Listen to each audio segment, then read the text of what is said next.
같이 분주한 마음을 내려놓으시고 우리를 부르시고 인도하신 하나님 아버지께 집중하며 예배 드리겠습니다. 다 같이 묵도하시겠습니다.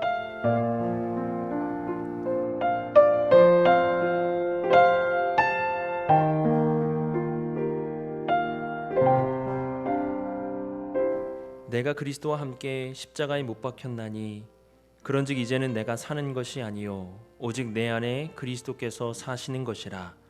이제 내가 육체 가운데 사는 것은 나를 사랑하사 나를 위하여 자기 자신을 버리신 하나님의 아들을 믿는 믿음 안에서 사는 것이라. 하나님은 영이시니 예배하는 자가 영과 진리로 예배할지니라. 아멘. 다 같이 찬송가 310장 함께 찬송 드리겠습니다.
나는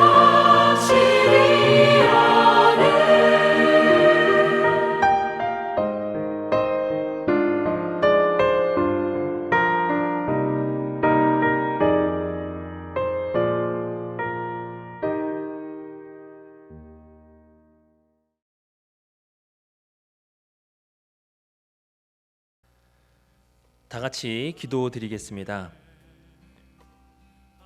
코로나19로 인하여서 교회가 위축되지 않도록 오히려 이번을 통하여서 교회가 더 하나님 앞에 나아갈 수 있는 기회가 될 수 있도록 기도해 주시기 바랍니다. 또한 코로나19가 더 확산되지 않도록 기도해 주시고 나라의 회복과 위정자들의 지혜를 위해서 교회의 하나됨과 흔들리지 않는 믿음을 위해서 코로나19로 인하여 고통받는 모두를 위해 또한 수고하고 있는 의료진들을 위해서 우리 모두 함께 기도드리겠습니다. 기도하겠습니다.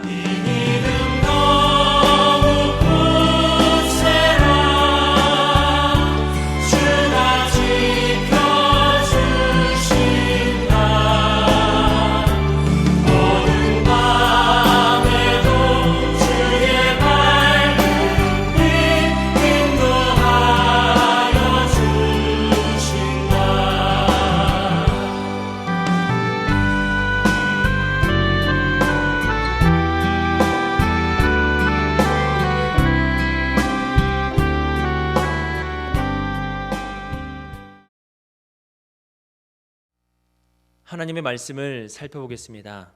하나님의 말씀은 갈라디아서 6장 18절 말씀입니다. 갈라디아서 6장 18절 말씀입니다. 제가 봉독하겠습니다. 형제들아, 우리 주 예수 그리스도의 은혜가 너희 심령에 있을지어다. 아멘.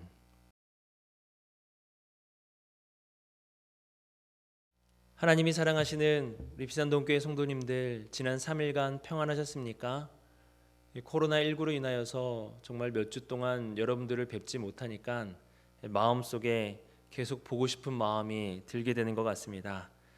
요 교회 주변을 지나가다가 우연찮게 우리 성도님들을 보면 얼마나 반가운지, 여러분들을 빨리 뵙고 싶고 코로나19가 빨리 종식돼서 이 예배당에서 함께 모여 예배드리는 그날을 기대하고 또한 기도하겠습니다. 여러분들도 각자의 자리에서 우리가 하루속히 빨리 모여서 예배드릴 수 있도록 기도로 함께 동참해 주시기를 바랍니다. 오늘 말씀을 보면 형제들아 라는 말로 시작하는 것을 볼 수가 있습니다. 그런데 세번역 성경을 보게 되면은 형제들아 라는 말에 자매라는 말을 추가해서 형제 자매 여러분 이렇게 말하는 것을 볼 수가 있습니다. 또 NIV에서 최근에 개정한 그 번역 성경을 보게 되면은 여기서 이렇게 번역을 하였습니다. Brothers and sisters. 그래서 형제 자매 여러분 이렇게 번역을 하였습니다. 그런데 우리가 읽은 이 개역 개정 성경을 여러분 보시게 되면은 그 형제들아라고 해서 그 자매라는 말이 없는 것을 볼 수가 있습니다. 여러분, 형제들아, 이 개역개정 성경에서 나오는 이 형제들아가 맞을까요? 아니면 최근에 번역된 새 번역이라든지 NIV, 최근에 번역된 NIV 성경이 그 맞을까요? 그 헬라어 원문을 보게 되면은 이 부분에서는 자매라는 말이 나오지 않습니다. 형제들아라는 말만 나오는 것을 볼 수가 있는데요. 그러면은 새 번역이나 최근에 번역된 NIV 영어 성경이 그 잘못된 번역을 한 것인가, 성경에도 있지 않는 말을 추가해서 자기 마음대로 넣은 것인가? 그렇지 않습니다. 바울이 형제라는 말을 사용할 때는요, 그 안에는 남자만 해당되는 것이 아니라 자매들도 포함해서 형제라는 말을 사용하는 것을 알 수가 있습니다. 그러니까 이 형제들아 이 말은 남성들, 어떤 특정한 남성들만을 가리키는 게 아니라 여성들을 포함해서 하는 말이라는 것을 우리가 기억해야 되는 겁니다. 실제로 우리나라에서도요, 제가 이와 비슷한 경험을 했었는데요, 이 시골에 갔었는데 거기서 한 할머니가 그 한 여성분에게 이렇게 물었습니다. 형제가 몇이냐? 그 형제가 몇이냐고 묻는 거예요. 여러분, 그 여자분에게 형제가 몇이냐라고 묻는 게 아니라 원래는 남매가 몇이냐, 자매가 몇이냐 이렇게 물어야 맞는 거 아니겠습니까? 그런데 그 할머니는 형제가 몇이냐고 묻는 거예요. 그리고 참 재밌었던 것은 그 여자분이 막 놀래거나 당황하지 않고 저는 몇남 몇녀입니다 이렇게 자연스럽게 대답하는 것을 제가 보았습니다. 형제가 몇이냐라고 물었는데 거기에 대해서 별로 이렇게 어색하지 않고 몇남 몇녀입니다라고 이렇게 말을 했다는 것입니다. 우리나라 말 안에도요, 형제라는 이 말은 그 안에 자매를 포함하는 의미로도 사용이 됩니다. 국어 사전을 보게 되면은요, 형제라는 의미는 첫 번째로는 형과 아우를 이르는 말이다 이렇게 되어 있어요. 그리고 그 두 번째, 형제의 두 번째 의미는 형제와 자매를 통틀어서 이르는 말이다 이렇게 되어 있습니다. 그러니까 형제 안에 자매도 포함돼서 말하는 거예요. 그래서 우리도 이런 말 하지 않습니까? 부모 형제 이런 말 쓰지 않아요? 부모 형제. 여기는 자매를 제외한 상태에서 말하는 겁니까?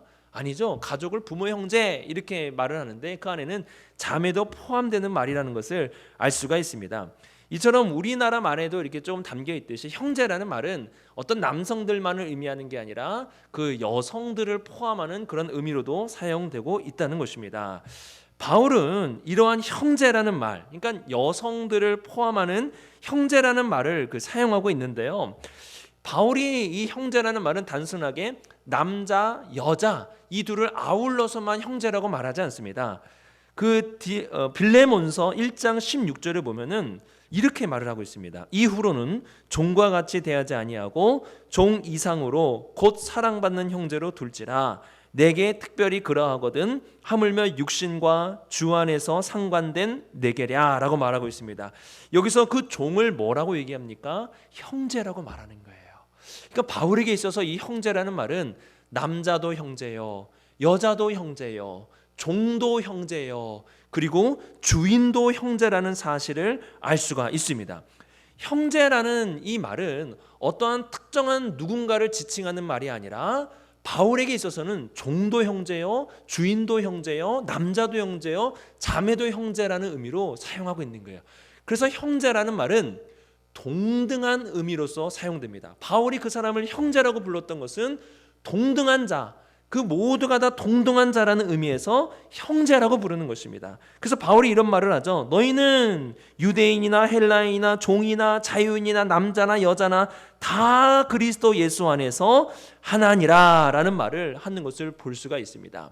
그래서 이 형제라는 말을 통해서 우리가 알 수 있는 것은 바울은 어떠한 특정한 사람을 구분하고 나누어서 형제다라고 말한 게 아니라 이 형제라는 말을 썼다라는 것은 동등함의 표현으로서 그 사람이 여자든 종이든 주인이든 그 사람을 형제라고 부름을 통하여서 그가 동등한 존재라는 사실을 지금 말하는 것을 볼 수가 있습니다.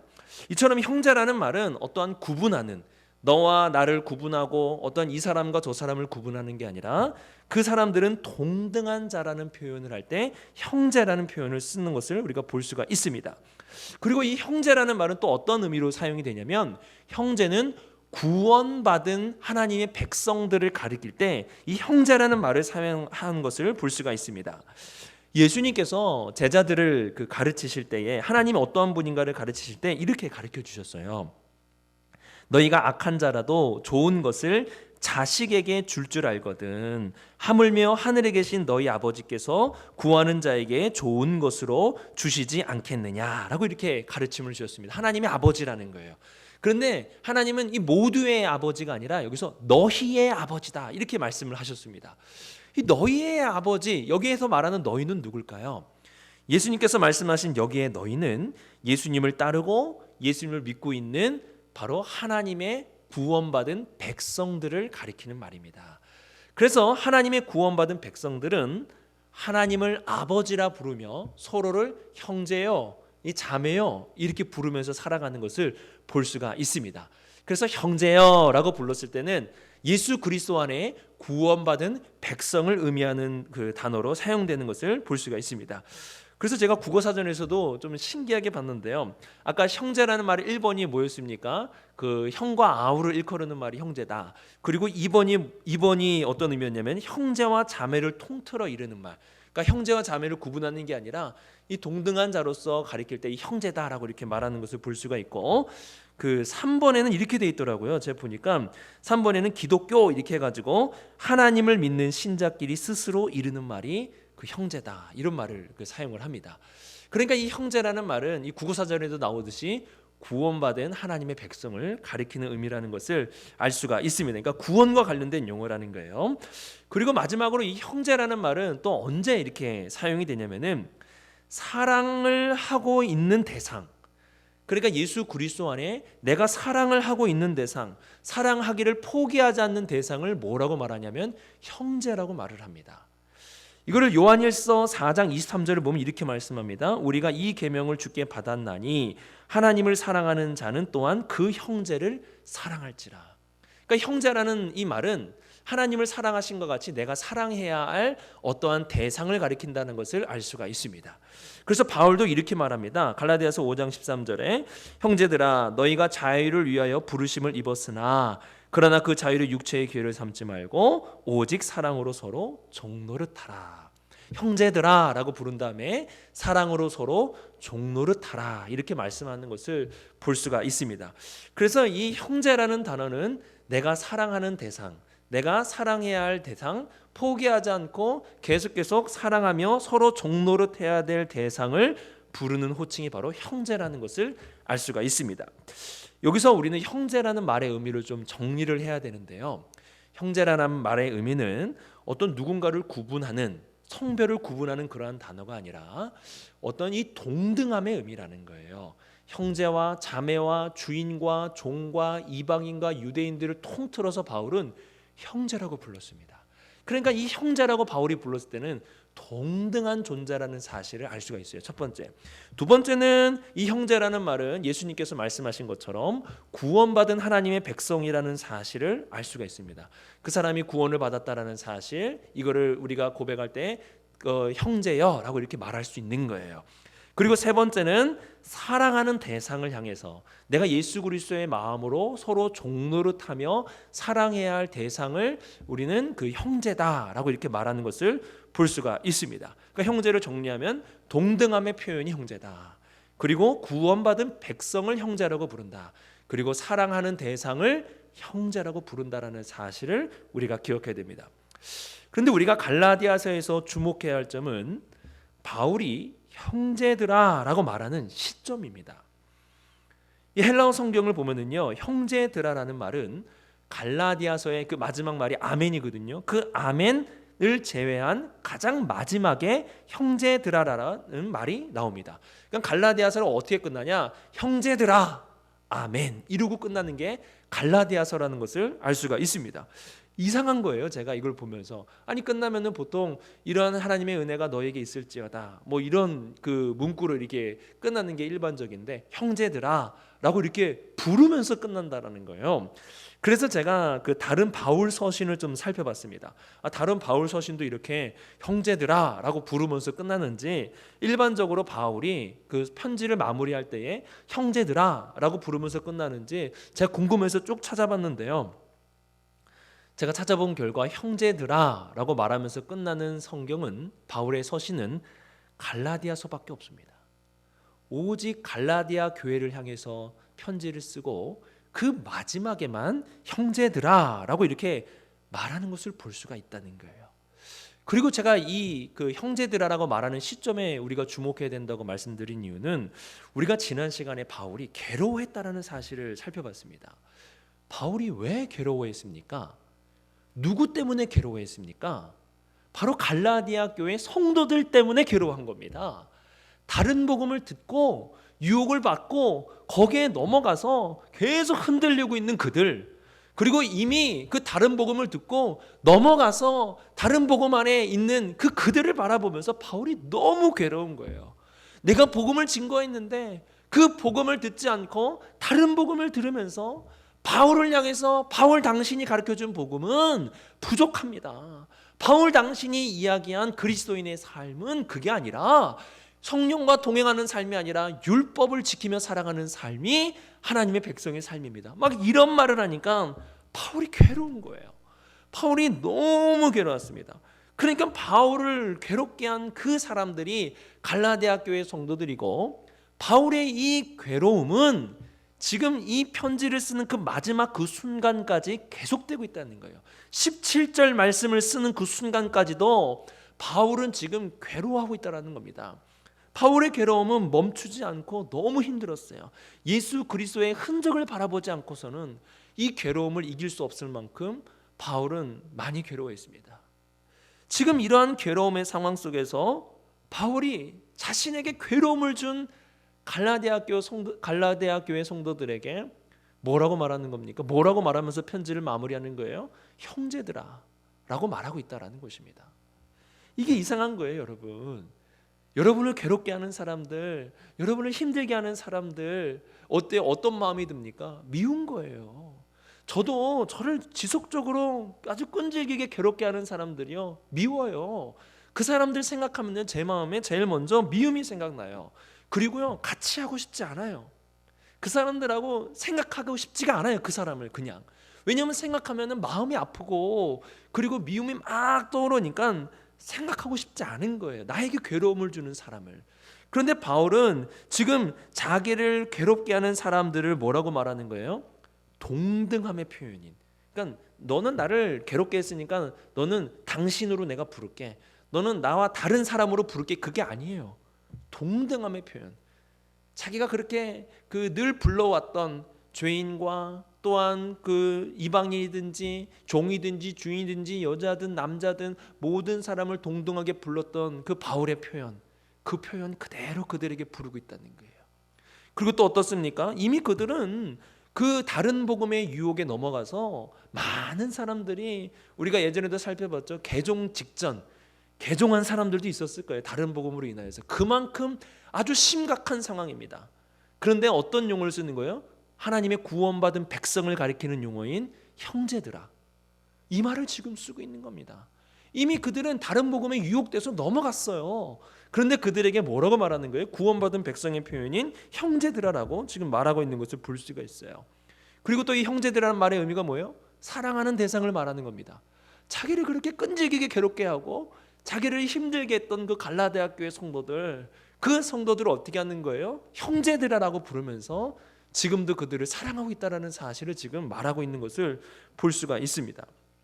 그래서요, 제가요 갈라디아서를 이렇게 쭉 읽어가면서 이 목회자로서 또한 개인적인 이 성도로서 그 배운 것이 있습니다. 그 어떤 걸 배웠냐면, 첫 번째는 교리가 분명하게 정리되어야 된다, 이겁니다. 갈라디아서는요, 우리가 구원을 어떻게 얻는지, 구원받은 백성은 어떻게 살아가야 하는지에 대해서 분명하게 정리합니다. 아주 짧고 분명하고 간결하게 우리에게 정리해주고 있어요. 그래서 저도 이제 교리를 가르치는 어떤 목회자의 입장이다 보니까, 우리 성도들에게 예수 그리스도의 복음이라든지 십자가와 부활, 그리고 어떤 하나님과 교회와 이런 것들에 대해서 좀 쉽게 잘 이해할 수 있도록 아주 간략하게 가르칠 수 있는 그런 목회자가 되어야겠다, 이런 도전을 받았습니다. 그리고 또 어떤 도전을 받았냐면은, 교회를 변호할 수 있는 사람이 되어야겠다라는 생각을 했습니다. 이 교회의 여러 가지 이단 사설과 그리고 세상에서 들어오는 우리가 받아들여서는 안 되는 어떤 그런 것들이 있을 때에, 바울과 같이 그것이 다른 복음이 왔을 때 아주 단호하게, 그리고 그것이 다른 복음이라는 사실을 분명하게 말해서 교회와 성도들을 변호하고 교회와 성도들을 보호할 수 있는 그런 사람이 되어야겠다, 이런 생각을 했습니다. 그리고 마지막으로, 이게 참 중요한데요, 제가 마지막으로 이 갈라디아서를 통해서 배운 게 뭐냐면은, 교리와 어떤 교회를 변호하고 가르치는 그릇입니다. 이 그릇이 참 중요하구나. 아무리 깨끗한, 아무리 맛있는 먹음직스러운 음식이 있다 한들 그것을 담고 있는 그릇이 더럽다면은 이거 참 먹기 어렵겠구나, 이런 생각을 했습니다. 플라톤이요, 사람이 가져야 할 세 가지 덕목이 있다고 했는데, 그 세 가지 덕목이 무엇이라고 말했냐면, 하나는 진이요, 그 다음은 선이요, 그 다음은 미요, 이렇게 말했습니다. 진선미. 이거는 그 미스 코리아 대회에서 사용하는 그런 말 아니겠습니까? 그런데 이 플라톤은 인간에게 나타날 세 가지라는 거예요. 이 진이라는 것은 진리를 추구하는 어떤 마음을 말하는 거 아니겠습니까? 우리로 말하면 예수 그리스도의 복음이에요. 이 진리를 향하는 마음이 바로 이 진입니다. 그리고 선이라는 것은 옳고 그름, 이 선이 옳고 그름을 말하는 거 아니겠습니까? 그래서 아까의 말로 좀 설명한다면은, 교회를 변호할 수 있는, 옳고 그름을 올바르게 분별해서 교회를 변호할 수 있는 마음이 선이라 할 수 있습니다. 그리고 이 미가 뭐냐? 플라톤은 이 미를 뭐라고 얘기했냐면은, 진과 선을 담고 있는 그릇이다라고 말했습니다. 진리와 선을 담을 때에, 그것이 그의 삶 속에 담길 때에 아름다움으로 나타날 수 있다. 그 사람이야말로 진짜 아름다운 사람이 될 수 있다라고 플라톤이 얘기했습니다. 갈라디아서에서도 바로 이 세 번째, 제가 꼭 바울에게 배우고 싶은, 갈라디아서를 통해서 배워야 할 점이 바로 이 미와 관련된 부분입니다. 그릇이에요. 그릇. 진리와 교회를 지키는, 변호하는 그러한 교리, 이러한 것들을 어디에 담아야 하는가, 이게 참 중요하다는 거예요. 바울은 자신의 삶 속에 자신이 가르쳤던 교리와 교회를 보호하기 위해서 말했던 그 모든 것들을 자신의 삶 속에 담았다라는 것을 알 수가 있습니다. 그러니까 중요한 것은 복음도 중요해요. 복음의 진리도 중요합니다. 그리고 교회를 지키고 변호하려는 어떤 그런 열정적인 마음도 중요합니다. 그런데 아무리 교회의 복음이 중요하고 그 사람에게 열정이 많은다 한들 그것을 담고 있는 그릇이 더럽다면, 그릇이 깨끗하지 않다면은 그 복음과 그의 열정은 아무것도 아니라는 사실입니다. 바울은 그 마지막에 그 한마디, 형제들아 라는 이 한마디를 통해서 자신이 그동안 그들에게 가르쳤던 교리와 교회를 변호하고 지키기 위해서 그가 내뿜었던 그 모든 열정을 아주 깨끗한 그릇에 담고 있는 것을 볼 수가 있습니다. 바울은요, 자기를 괴롭게 하는 그 갈라디아 교회 성도들을 형제들이라고 불렀습니다. 바울은 그들을 구분하지 않았습니다. 자기를 괴롭게 한다 그래서 그들을 차별하거나 구분하는 용어로 그들을 따로 치켜 세우지 않았어요. 바울은 그들을 똑같이 형제들아 라고 불렀습니다. 그러면 바울이 어떻게 자기를 괴롭게 한 자들을 형제들아 라고 이렇게 부를 수 있었을까요? 구분하지 않은 용어예요. 이거는 어떻게 이렇게 부를 수 있었을까요? 제가 이 바울에 대해서 이렇게 이런저런 그런 바울의 그런 일대기를 살펴보면서 사도행전 9장 5절에 바울이 우리 주님을 처음 만났을 때 있었던 그 사건을 제가 보았는데요, 참 인상 깊었습니다. 이렇게 돼 있어요. 사도행전 9장 5절에 대답하되 주여 누구시니까, 이때 아시죠? 햇빛을 환한 빛을 보고 굉장히 그 바울이 눈이 멀게 되죠. 그때 주여 누구시니까, 그때 주님이 이런 말씀하세요. 이르시되 나는 네가 박해하는 예수라 라고 이렇게 말씀하십니다. 바울은 예수님을 박해하는 자였어요. 예수님을 괴롭게 하는 자였습니다. 그 누구보다 예수님을 괴롭게 한 것은 바울이었어요. 그런데 너무나 놀라운 것은 예수님은 그러한 바울을 구분하거나 차별하지 않으셨습니다. 그러한 바울에게 찾아오셨고 바울을 만나주셨고 바울에게도 동일한 하나님의 은혜를 베풀어 준 것입니다. 주셨습니다. 이러한 은혜가 바울에게 있었던 거예요. 바울은 이러한 예수 그리스도를 핍박하고 예수 그리스도를 괴롭게 한 자였는데 예수님은 이러한 바울을 차별하거나 구분하지 않았어요. 그들에게 똑같은 하나님의 은혜를 바울에게 베풀어 주신 것입니다. 그래서 바울은 갈라디아서 1장 1절에 이렇게 고백해요. 자신이 예수 그리스도로 말미암아 사도가 되었다라는 사실을 가장 먼저 그들에게 얘기합니다. 예수 그리스도로 말미암아 사도가 되었다는 말은 특권을 얘기하는 게 아니에요. 나는 이러한 특권을 받았어, 그게 아닙니다. 나는 결코 예수님의 사도가 될 수 없는데, 나는 그 누구보다도 예수님을 괴롭게 한 자였는데 예수께서 나를 차별하지 않으시고 나를 구분하지 않으시고 이러한 나를 동등되이 여기셔서 나에게 은혜를 베풀어 주셨다. 그 은혜의 고백이 내가 예수 그리스도로 말미암아 사도가 되었다는 것 안에 담겨 있는 것입니다. 바울은 그 은혜 그대로, 자신이 받은 은혜 그대로 자신을 괴롭게 한 형제들, 자신을 괴롭게 한 갈라디아 교회 성도들을 형제라고 부를 수 있었던 것입니다. 그리고 또한 바울은 이미 많은 그 갈라디아 교회 성도들이 구원의 길을 벗어나서 잘못된 길을 향하고 있었지만 그들을 형제들아라고 불렀습니다. 구원받은 백성이라는 말이에요. 그들의 대다수는 이미 넘어갔습니다. 앞서 말씀드린 것처럼 개종한 상태까지 갔다고 볼 수 있어요. 그들은 이미 넘어갔어요. 그럼에도 불구하고 바울은 그들에게 하나님의 구원받은 백성인 형제들아라는 호칭을 사용하고 있다는 겁니다. 어떻게 이러한 호칭을 사용할 수 있었을까요? 바울의 눈앞에는 대책이 없어요. 이미 그들은 넘어갔기 때문에 눈앞이 깜깜합니다. 그들을 어떻게 구원할 도리나 방법이나 이런 게 잘 눈에 보이지 않는 거예요. 그래서 괴로운 거예요. 이러한 괴로움 때문에 너무 힘든 거예요. 어떻게 하면 이들을 구원받게 할 수 있을까? 어떻게 하면 다시 복음으로 돌아오게 할 수 있을까? 너무 괴로운 거예요. 근데 이들을 형제들이라고 불렀습니다. 여기는 굉장히 중요한 바울의 믿음이 포함되어 있습니다. 바울은 갈라디아 교회 성도들에게 무엇을 가르쳤습니까? 구원은 노력으로 이루어지는 것이 아니라 하나님의 은혜 안에 이루어지는 거라는 거예요. 하나님이 주권적으로 그들에게 구원을 베푸시는 거라는 사실을 계속 가르쳤습니다.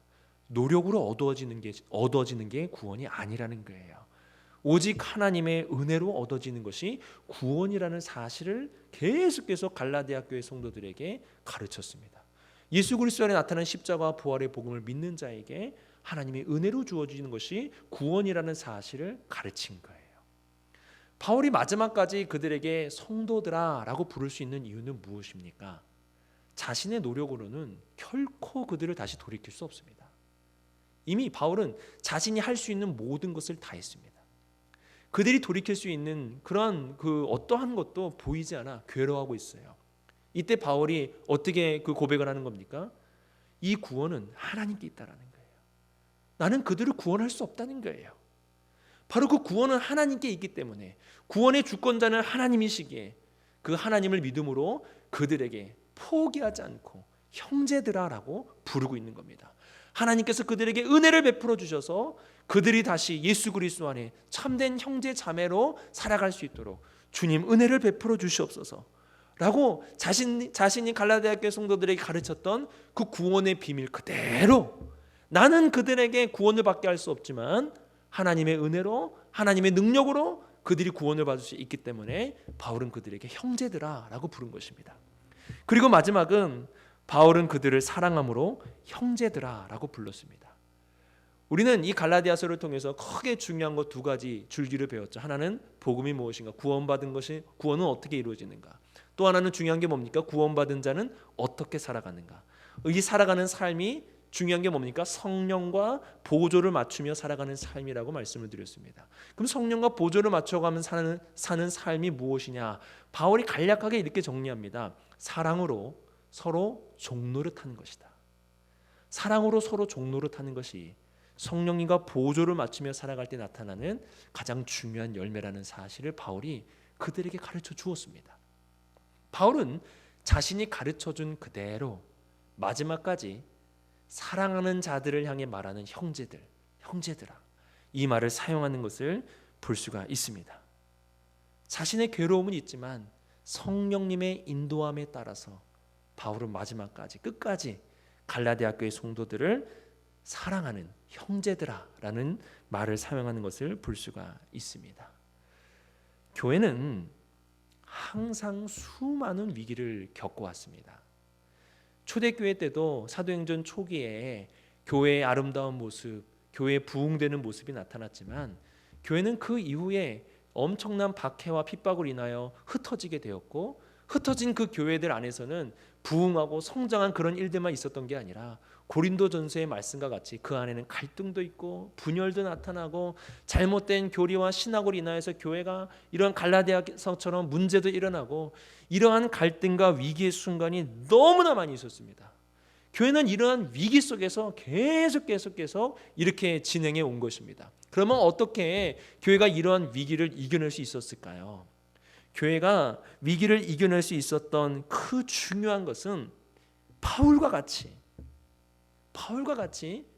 자신을 괴롭게 한 그 사람들을 형제라고 부를 수 있는 바로 이러한 예수 그리스도의 제자가 있었던 것입니다.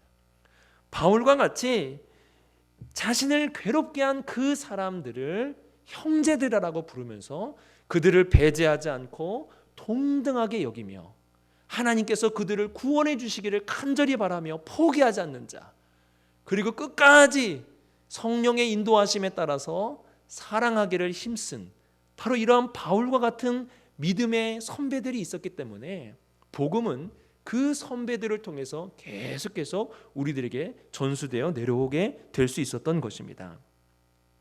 우리는 이러한 바울의 모습을 통하여서 우리들에게 있어서 정말 중요한 게 무엇인가? 위기의 순간에 있어서 정말 중요한 게 무엇인가? 우리는 잊어서는 안 됩니다. 첫 번째는요, 이 교리 중요해요. 여러분 알아야 돼요. 이전에도 제가 말씀드렸듯이 이 교리, 하나님의 말씀, 복음을 아는 것은 너무나 중요합니다. 그렇기 때문에 여러분 배우기를 힘쓰셔야 돼요. 이 하나님에 대해서, 예수 그리스도의 복음에 대해서 명확하게 알지 않으면요 늘 흔들리게 됩니다. 그렇기 때문에 여러분 배우기를 힘쓰시길 바랍니다. 이 코로나19 사태가 어느 정도 이게 줄어들게 되면은 이제 우리가 예배당에 모이게 될 것이고, 이전처럼 우리가 성경 공부, 제자 입문반이나 제자 훈련, 제자 사역반을 우리가 하게 될 겁니다. 여러분 그때 배우셔야 돼요. 교리에 대해서 여러분 잘 배우셔야 됩니다. 이게 중요한 거예요. 어려울수록 배우기를 힘쓰셔야 됩니다. 그리고 두 번째는 교회를 변호할 수 있어야 됩니다. 여러분 이러한 코로나 이 사태가 있을 때 교회에 대한 질타와 여러 가지 그런 어려움들이 있지 않습니까? 여러분 이럴 때마다 교회를 잘 변호하고 교회가 흔들리지 않도록 교회를 잘 지켜낼 수 있는 사람이 필요합니다. 그 사람이 누굽니까? 바로 우리 교회에 하나님이 세우신 지도자들입니다. 우리 담임 목사님을 중심으로 하나님이 세우신 우리 교회 지도자들이 있어요. 우리 교회 지도자들을 위해서 여러분 그래서 기도해야 됩니다.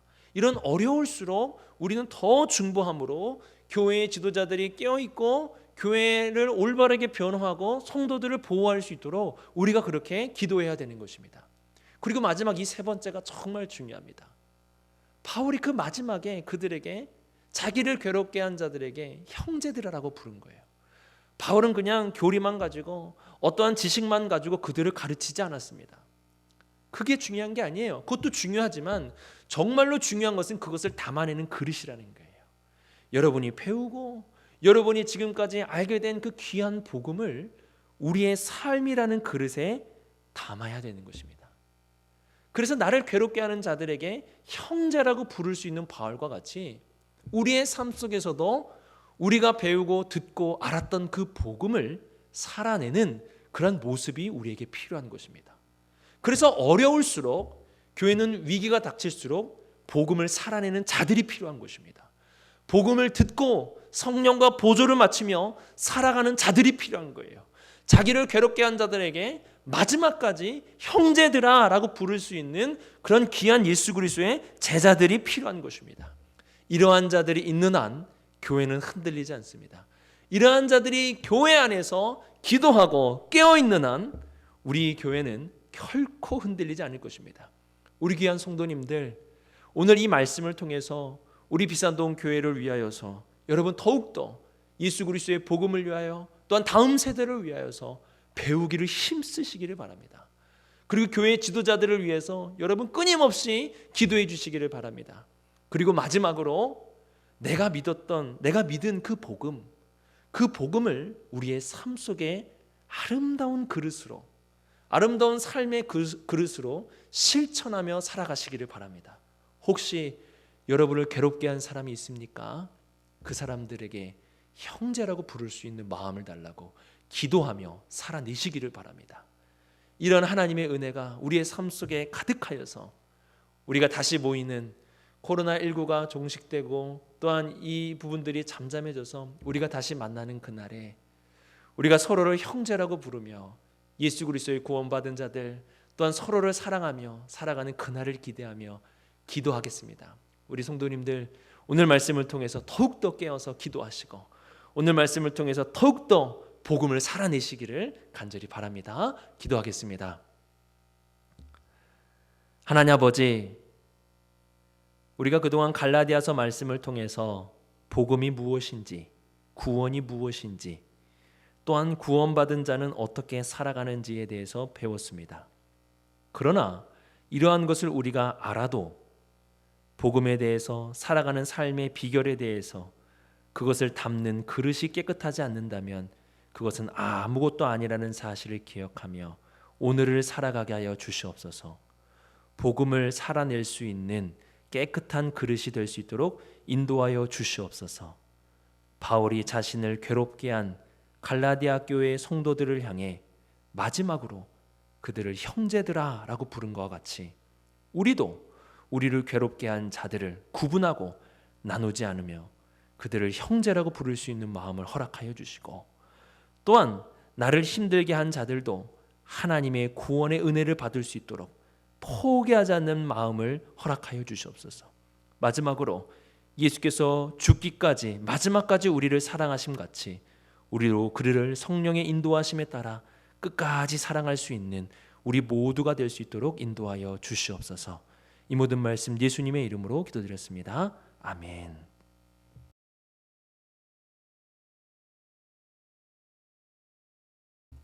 교회 소식 전해드리겠습니다. 나라와 교회 그리고 이웃을 위한 기도를 잊지 마시고 지속해 주시기를 바랍니다. 그리고 정오 기도와 그 저녁 8시 기도에 우리 성도님들 많이 동참해 주시기를 바랍니다. 그 12시 낮 12시 기도가 어려우신 분들은 그 저녁 8시 기도에 꼭 동참해 주셔서 어려울 때일수록 더욱더 기도함으로 우리가 헤쳐나갈 수 있는 지혜로운 성도님들이 되시기를 바랍니다. 코로나와 관련된 이 주일 예배는 문자로 또 코로나 추후 상황에 따라서 알려드리도록 하겠습니다. 혹시 이 문자를 받지 못하신 분들은 꼭 목회 지원실로 알려주시기를 바랍니다. 오늘 말씀을 기억하면서 우리 찬양을 함께 드릴 텐데요. 찬양은 기도할 수 있는데 라는 찬양입니다. 괴로운 일이 있을 때에, 우리의 마음에 누군가를 미워하는 그런 마음들이 있을 때에, 복음으로 살아낼 힘이 없을 때 여러분 기도하시기 바랍니다. 기도는 우리의 능력이 됩니다. 이 찬양 드리면서 복음을 살아내는 우리 모두가 될 수 있도록, 기도함으로 복음을 살아내는 우리 모두가 될 수 있도록 그렇게 하나님께 찬양으로 올려드리겠습니다. 우리 함께 찬양 드리겠습니다.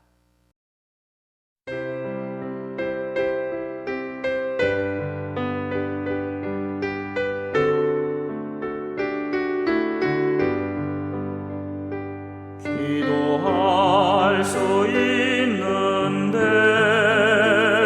왜 걱정하십니까?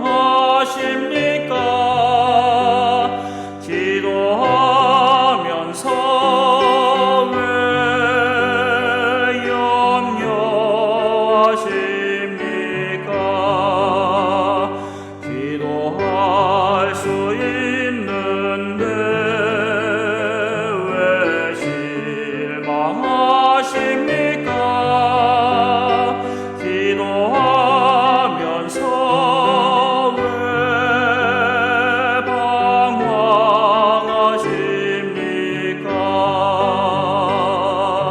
주님 앞에 무릎 꿇고 간구해 보세요.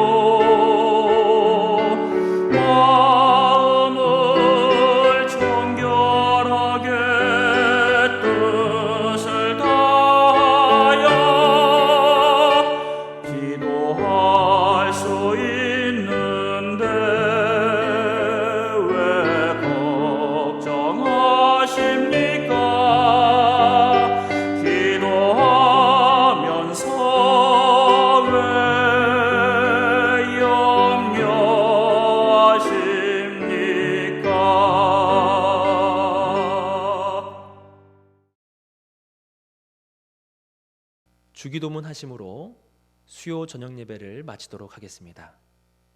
하늘에 계신 우리 아버지여, 이름이 거룩히 여김을 받으시오며 나라가 임하시오며 뜻이 하늘에서 이루어진 것 같이 땅에서도 이루어지이다. 오늘 우리에게 일용할 양식을 주시옵고 우리가 우리에게 죄 지은 자를 사하여 준 것 같이 우리 죄를 사하여 주시옵고 우리를 시험에 들게 하지 마시옵고 다만 악에서 구하시옵소서. 나라와 권세와 영광이 아버지께 영원히 있사옵나이다. 아멘.